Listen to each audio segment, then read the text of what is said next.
Hello friends, recent டேயில் நான் திருப்பதிக்கு போனப்போ நான் என்னெல்லாம் எக்ஸ்பீரியன்ஸ் பண்ணேன் அப்படிங்கிறத இந்த வீடியோவில் ஷேர் பண்ணியிருக்கேன். கண்டிப்பாக உங்களுக்கு அது யூஸ்ஃபுல்லாக இருக்கும். மறக்காமல் ஃபுல் வீடியோ பாருங்கள். நாங்கள் ஃபஸ்ட்டு திருப்பதிக்கு போனோம் அப்படிங்கிற பிளான் வந்து பார்த்திங்கன்னா, திருப்பதி பெருமாளுக்கு ஒரு வேண்டுதல் இருக்குது. ஸோ அந்த வேண்டுதலை சீக்கிரமாக நிறைவேற்றிடணும் அப்படிங்கிறதுக்காக தான் வந்துட்டு ஒரு 4-5 டேஸ்க்கு மேலே போகலாமா வேண்டாமான்னு யோசிச்சுட்டு திடீர்னு சாட்டர்டே ஒரு 3 o'clock போல் டிக்கெட் புக் பண்ணிட்டோம் பஸ்ஸுக்கு. பட் சாமி தரிசனத்துக்கு ஆன்லைனில் டிக்கெட் வந்து அக்டோபரில் தான் கிடைக்கும் அப்படிங்கிறதுனால நாங்கள் அதுக்கு வந்து ஆஃப்லைன்லேயே அங்கே டிக்கெட் கொடுக்குறாங்க அப்படிங்கிற டீட்டெயில் வந்து நான் யூடியூப்லேருந்து நிறைய சர்ச் பண்ணி தெரிஞ்சுக்கிட்டேன். ஸோ எங்கெல்லாம் டிக்கெட் கொடுக்குறாங்க அப்படிங்கிறத தெரிஞ்சுக்கிட்டு பஸ்ஸுக்கு மட்டும் டிக்கெட் புக் பண்ணிட்டோம். எங்களுடைய பஸ் வந்து மார்னிங் 6:05க்குன்னு சொல்லியிருந்தாங்க. அப்போ நான் 3 o'clock எழுந்தால் தான் கரெக்டாக இருக்கும்னு பிளான் பண்ணி படுத்தேன். பட் என்னன்னா 1 o'clock வரைக்கும் தூக்கம் வரல. அதுக்கப்புறம் எப்படி தூங்கினேன்னு தெரியல. 3 o'clock என்னால் எழுந்துக்க முடியல. 4:30க்கு தான் எழுந்தேன். அன்றைக்கின்னு பார்த்தா ஆடி கிருத்திகை அப்படிங்கிறதுனால வீடு அப்படியே விட்டுட்டு போக முடியாது.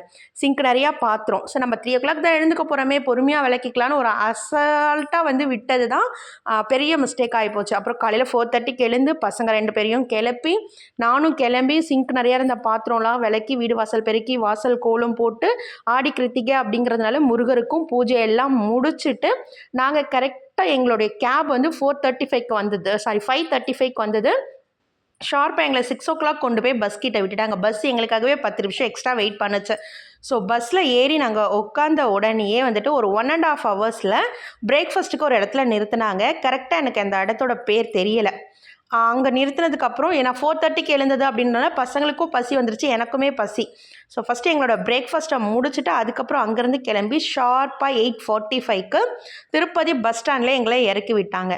இவ்வளோ சீக்கிரம் பஸ் வந்துருச்சா அப்படிங்கிற மாதிரி தான் இருந்தது. அங்கேருந்து பஸ்ஸை பிடிச்சி நாங்கள் வந்துட்டு பார்த்திங்கன்னா எங்கே வந்திருந்தோன்னா ஃபஸ்ட்டு சீனிவாச நிவாஸ்க்கு தான் போகணும்.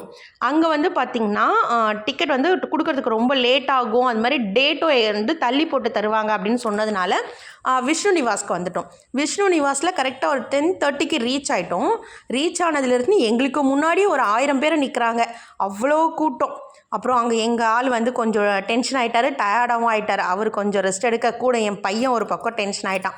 ஸோ இந்த 2 இடத்துல டிக்கெட் கொடுக்குறாங்க, சீனிவாசா நிவாஸ், விஷ்ணு விலாஸ். அது மட்டும் இல்லாமல் நம்ம படிக்கட்டு ஏறி நடப்பாதையாக போவோம் இல்லையா, அங்கே 3 இடத்துலையும் டிக்கெட் வந்து ஒரு 1 o'clock போல் கொடுக்குறாங்கன்ற டீட்டெயில் தெரிஞ்சுக்கிட்டு தான் வந்து போகணும். கரெக்டாக ஒரு 11:30க்கு கேட்லாம் ஓப்பன் பண்ணி விட்டாங்க. அதுக்கப்புறம் திருப்பி கொஞ்சம் கொஞ்சமாக லைன் விட்டு ஒரு 1:30க்கு டிக்கெட் கொடுக்க ஸ்டார்ட் பண்ணி நான் ஒரு 1:40க்குலாம் டிக்கெட் வந்து கலெக்ட் பண்ணிக்கிட்டேன். ஸோ எங்களுடைய டிக்கெட் நான் கையில் வாங்கிட்டோம். 12 வயசுக்கு கீழே இருக்க எந்த குழந்தைக்கும் டிக்கெட் கிடையாது. அதுக்கு மேலே இருக்க குழந்தைங்க ஆதார் கார்டு காட்டி டிக்கெட் வாங்கிக்கணும். ஸோ டிக்கெட் வாங்கினதுக்கப்புறம் அங்கேயே வந்துட்டு 100, 200, 250, 300, 1000 அந்த ரேஞ்சில் வந்து ரூம்ஸ் இருக்குது. நாங்கள் ரொம்ப ஒரு 1.5 hours மேலே வெயிட் பண்ணோம். பட் ரூம் எங்களுக்கு கிடைக்கல அப்படிங்கிறதுனால பக்கத்தில் இருக்க அலமேல் மங்காபுரத்துக்கு போகலான்னு சொல்லிட்டு தான் வந்து போயிருந்தோம். அங்கே வந்துட்டு ஃபோன் அலோடு கிடையாது. கோவிலுக்கு பக்கத்துலேயே லெஃப்ட் ஹேண்ட் சைட்லேயே லாக்கர் இருக்குது. சுற்றி நிறைய லாக்கர் இருக்குது.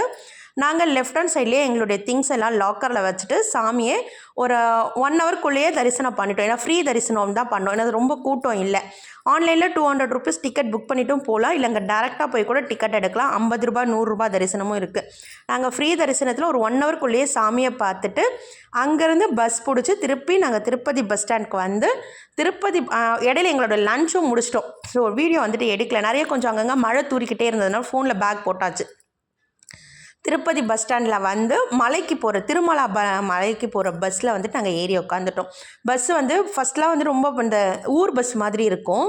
இப்போ வந்து நல்லா ஏசி பஸ்ஸு ரொம்ப சூப்பராக நல்லா இருந்தது. ஏறி உட்காந்துனே அப்படியே குளுன்னு சில்லுன்னு இருந்தது. திருப்பதி மலை ஏற போகிறோம் அப்படின்னோடனே ஒரு பாசிட்டிவ் வைப்ஸ் வந்து எங்கேருந்து தான் வந்ததுன்னே தெரியல. அவ்வளோ வைப்பாக இருந்தது.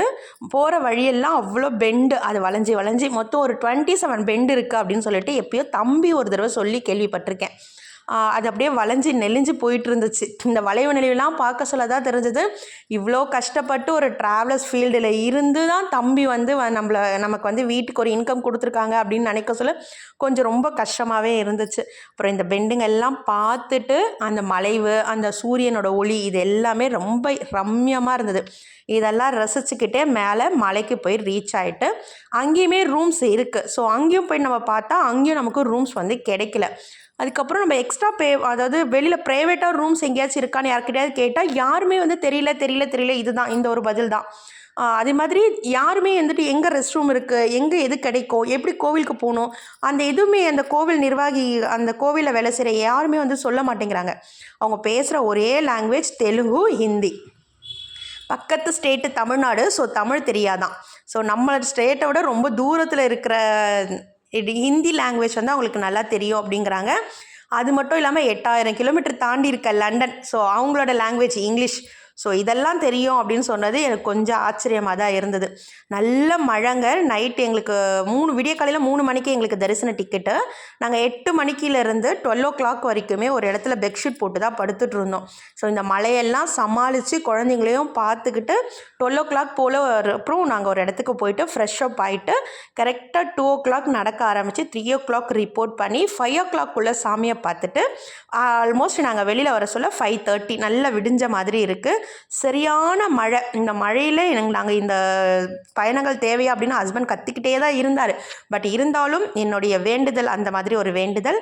ஸோ மாங்கல்யம் செலுத்த வேண்டியது இருந்தது. அதை கொண்டு போய் நல்லபடியாக செலுத்திட்டு நாங்கள் வந்துட்டு ஸோ இந்த இடத்துல தான் வந்து நம்மளுடைய லக்கேஜ்லாம் இருந்தது.